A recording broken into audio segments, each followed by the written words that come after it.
आज गाँ पिला गाँव में नहांती ସେଇଟା ଅସୁବିଧା ନାହିଁ ହେଲେ ଗାଁକୁ ଆସୁ ବି ନାହାନ୍ତି ସେଇଠି ଅସୁବିଧାଟା ଘଟିଛି। 60 ସେକେଣ୍ଡ ତୁମର ଧୈର୍ଯ୍ୟ ଅଛି କି? ମୁଁ ଗୋଟେ ଓଡ଼ିଶାର ବଡ଼ ସମସ୍ୟା କହିବି, ଶୁଣ ବାବୁ।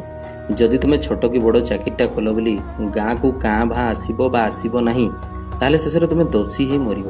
କେମିତି? ଏଇ ଗାଁରେ ତୁମେ ବଡ଼ ହେଲ, ଏଇ ଗାଁର ମାଟି ପାଣି ପବନରେ ତୁମ ଶରୀର ଆଉ ମସ୍ତିଷ୍କ ବଢ଼ିଲା ନା କ'ଣ? ବିଗ୍ ବଜାରରୁ ସପିଂ କରି ତୁମ ବାପା ତୁମକୁ ଆଣିଥିଲେ? ତେବେ ସେଇ ଶରୀର ଓ ମସ୍ତିଷ୍କ ଏବେ ତମ ଗାଁ ପାଇଁ ଲାଗିବ ନାହିଁ କ'ଣ ପାଇଁ?